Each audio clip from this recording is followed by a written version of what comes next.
In a world devastated by an unexplained catastrophe, silence is the only rule for survival. The story opens on a quiet, abandoned town. Shelves in stores are empty. Dust lingers in the air. There is no sound, no humming machines, no voices, no footsteps. A family walks barefoot through the ruins. Every movement is deliberate. Every breath controlled. This is the Abbott family. Evelyn and Lee are the parents. Their 3 children, Regan, Marcus, and Beau, follow closely. Regan is deaf. The entire family communicates in sign language. It's not just preference, it's survival. Any noise risks death.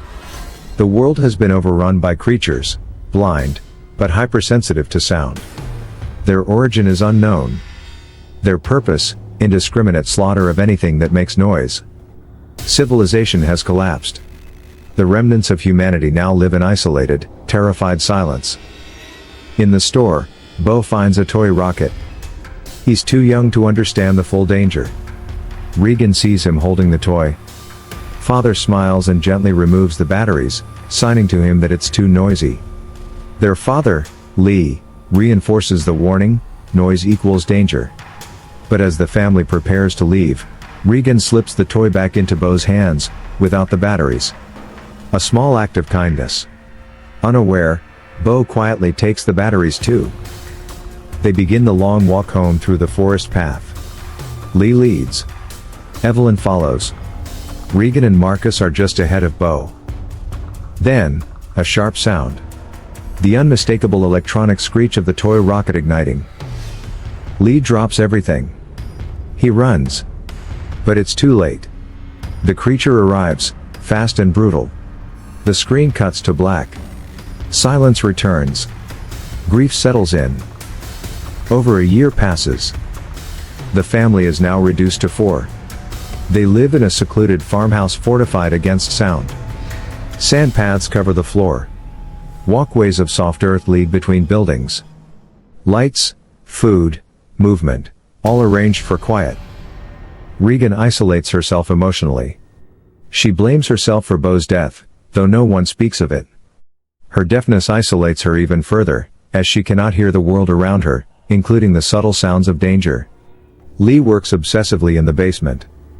He's building devices, trying to amplify signals and reach anyone left. He's also constructing a better hearing aid for Regan, one that might allow her to perceive even small environmental cues. Evelyn is pregnant. A risky and terrifying condition in a world where even a baby's cry can bring death. They've planned for it, soundproofed a room in the basement, prepared an oxygen mask, mapped a silent birthing strategy. But the anxiety is constant. One mistake will end all of them. Lee takes Marcus to teach him survival skills. Regan wants to go but Lee says no. He claims the hike is too dangerous. She interprets it as a lack of trust. She rebels quietly, venturing out on her own toward Beau's memorial spot, a small grave with a handmade cross. In the woods, Marcus is nervous. He doesn't want to be outside.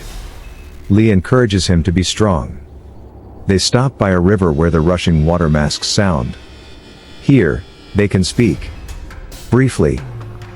Marcus asks his father if he blames Regan for Beau's death. Lee says no. But the guilt is present, hovering like a shadow. Everyone blames themselves in silence. Meanwhile, Evelyn begins labor early. Evelyn's water breaks while alone in the house. She makes her way to the basement, but as she descends, she steps on an exposed nail. The pain is excruciating. She drops a frame, shattering the glass. The sound echoes through the house. Almost immediately, the creatures respond. She scrambles to activate the red warning lights strung outside, a signal to Lee and the children that danger is inside. She hides in the tub, stifling her screams through the contractions. One of the creatures enters the house. She holds still, breath shallow.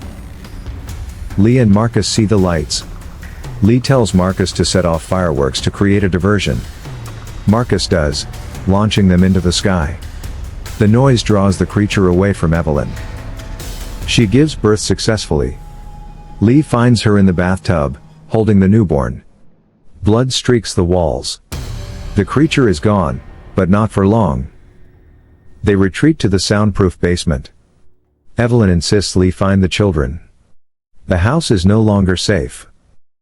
Regan is returning from Beau's memorial. She sees the fireworks.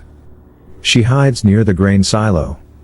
Marcus, disoriented and frightened, gets separated from Lee. He tries to hide in the silo. Regan finds him. They take shelter together, but the floor collapses, dropping them into the grain below. They begin to sink. Regan panics. She cannot hear anything. The creature arrives, drawn by the noise. It leaps onto the silo roof. Inside, Regan's hearing aid begins to malfunction. But something strange happens. The creature recoils, disoriented, its body convulsing. Regan doesn't understand at first, but the frequency from the hearing aid appears to hurt it. Lee finds them just in time. The creature returns, faster this time. It attacks, injuring Lee. Regan and Marcus hide. Lee knows he can't save himself. He signs to Regan, "I love you." It is the first time she's seen him say it directly. Then he screams, an act of sacrifice. The creature kills him. Regan and Marcus escape in the chaos, returning to the house. Regan and Marcus reunite with Evelyn in the basement. Evelyn shows Regan the hearing aid schematics Lee was working on. Regan understands, this is not just a hearing device. It's a potential weapon. The creature follows them into the basement. Regan switches the device on. The frequency causes the creature to shriek and collapse. Its armored head opens, exposing its vulnerable inner tissue. Evelyn fires a shotgun, killing it. Through the security monitors, they see two more creatures approaching. Regan looks at her mother. Then, without a word, she adjusts the frequency and prepares to fight.